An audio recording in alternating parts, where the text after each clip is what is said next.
흑수저 국회의원 스토리. 밑바닥 인생 찢어지게 가난했던 사람. 제22대 국회의원 고양시 을 한준호 의원의 숨겨진 이야기. 전라북도 전주에서 장남으로 태어난 한준호 의원은 유년 시절을 그곳에서 보냈다. 그의 어린 시절은 풍족함과는 거리가 멀었고 경제적 어려움으로 인해 무려 7번이나 초등학교를 전학해야 했다. 여러 차례의 고난을 겪으며 어렵게 고등학교를 졸업했으나 가정 형편이 않아 곧바로 군에 입대할 수밖에 없었다.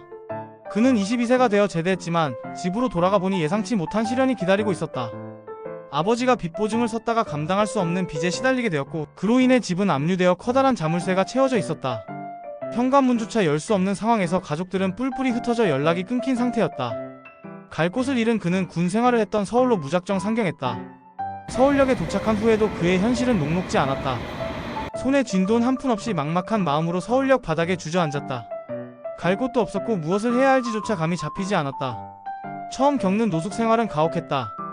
밤이 되자 냉기에 몸이 얼어붙을 듯했고 결국 그는 차가운 지하도로 내려가 겨우 몸을 이었다. 그렇게 며칠을 버티던 중 한 중년 남성이 그에게 다가왔다. 초췌한 모습에 그가 안쓰러웠는지 무료 급식소를 알려주었고 덕분에 한준호는 며칠 만에 따뜻한 밥을 먹을 수 있었다. 그때 그는 군복을 입고 있었기에 급식소에서 식사를 받는 것이 너무 부끄러웠다고 한다. 그 남성은 일할 곳은 얼마든지 있다며 벼룩시장 같은 곳에서 일자리를 찾아보라고 조언했다. 그 말이 한준호에게는 강렬한 깨달음이 되었다. 그는 더 이상 무기력하게 있을 수 없다는 생각에 바로 일자리를 찾기 시작했고 그렇게 서울 방배동의 신문 배급소에서 숙식을 제공받는 조건으로 일을 시작하게 되었다. 신문 배급소에서의 생활은 새벽 3시에 시작되어 하루 종일 이어졌다. 그러나 그는 이곳에서 만족하지 않았다. 이후 그는 국내 한 항공사의 계약직 직원으로 취업했으며 조종사의 인사 기록 카드를 정리하는 단순 업무를 맡게 되었다.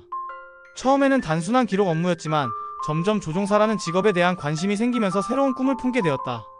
낮에는 직장에서 일하고 밤에는 공부하며 주경야독을 실천한 그는 피나는 노력 끝에 연세대학교 수학과에 입학하는 성과를 이루었다. 그러나 대학에 입학했다고 해서 그의 삶이 갑자기 나아진 것은 아니었다.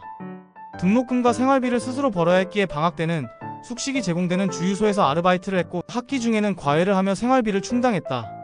그러던 중 한 과외 학생의 부모가 그를 따로 불렀다.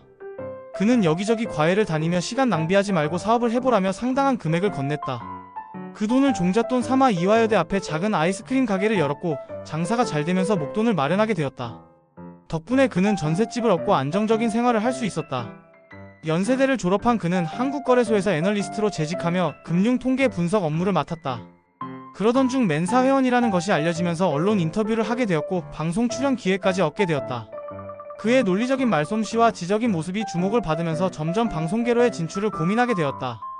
직장 선배들의 조언도 영향을 미쳤고 결국 그는 과감하게 MBC 입사를 준비하기로 결심했다.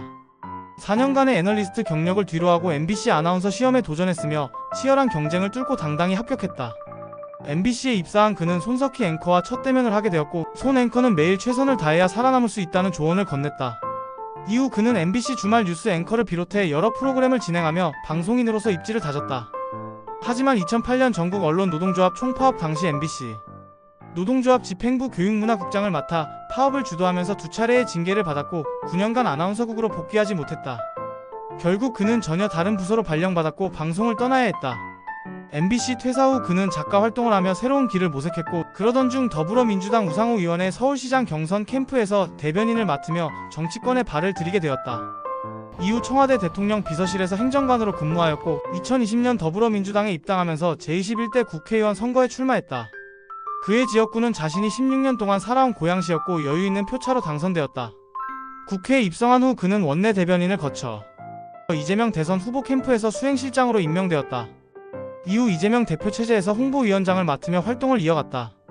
그리고 제22대 국회의원 선거에서도 단수 공천을 받아 재선에 도전했고 고양시 야권 국회의원 중 유일하게 당선되었다. 그러나 22대 총선 이후 중앙당에서 당직을 맡지 않아 일부 지지자들의 불만이 나오기도 했다. 이에 그는 2024년 7월 언론개혁에 대한 강한 의지를 밝히며 더불어민주당 최고위원 출마를 선언했다. 최고위원 선거운동 과정에서 그는 언론인 출신이라는 점을 강조하며 개혁 의지를 내세웠고 큰 이변 없이 최고위원으로 당선되었다. 그의 인생은 끊임없는 도전과 역경을 이겨낸 이야기로 가득하다. 가난한 어린 시절부터 노숙생활, 아르바이트를 전전하며 공부한 노력, 그리고 방송과 정치를 넘나드는 도전까지 그는 자신의 한계를 넘어서는 삶을 살아왔다. 앞으로 그가 어떤 변화를 만들어 나갈지 기대된다.